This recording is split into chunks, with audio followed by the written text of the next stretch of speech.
What's up, guys? Today we'll talk about the Orion Ultra LED Headlight. I'll show you what's inside the box and a short video on how to install it on your Suzuki Celerio Gen 2 model. Okay, let's go.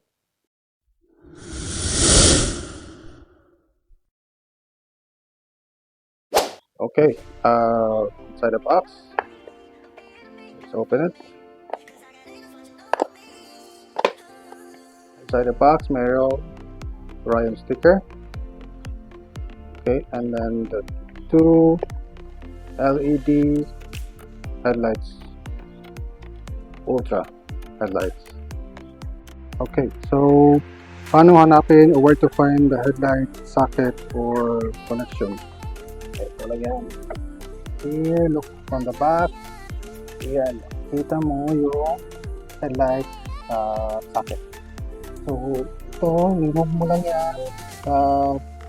Hihilangin mo yan to remove it, and then also this rubber cap to protect the water from getting inside the headlight. So, tanggalin mo yan at remove this one. Okay? Okay, hilahin mo lang ito.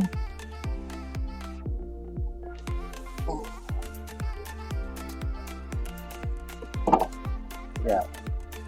Okay. So, socket na.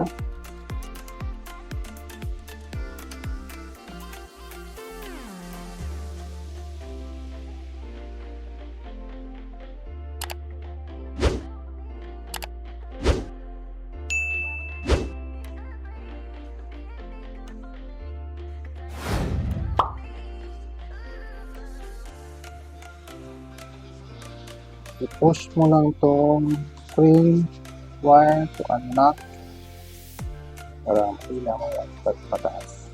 Ganyan. Then, you can remove the headlight. Ganun kasimple. To install, unahin tong black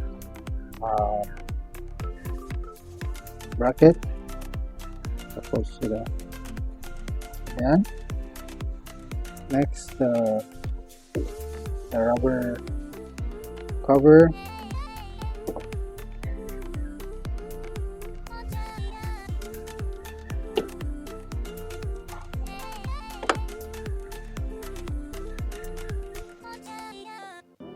Okay. Dapat rubber dyan. Next is LED.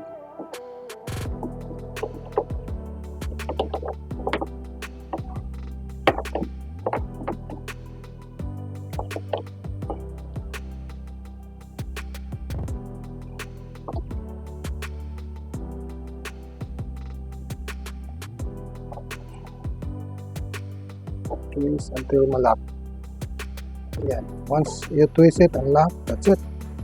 Tapos, connect the connector. Connect mo to. Like so.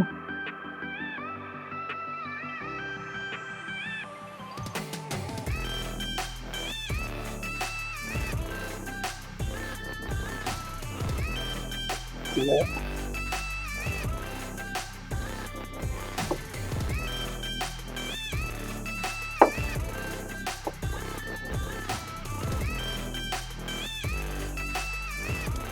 That's it. So it's advisable you also wrap this with electrical tape para di mapasukan ng tubig, just for safety reasons. That's it. You're good to go.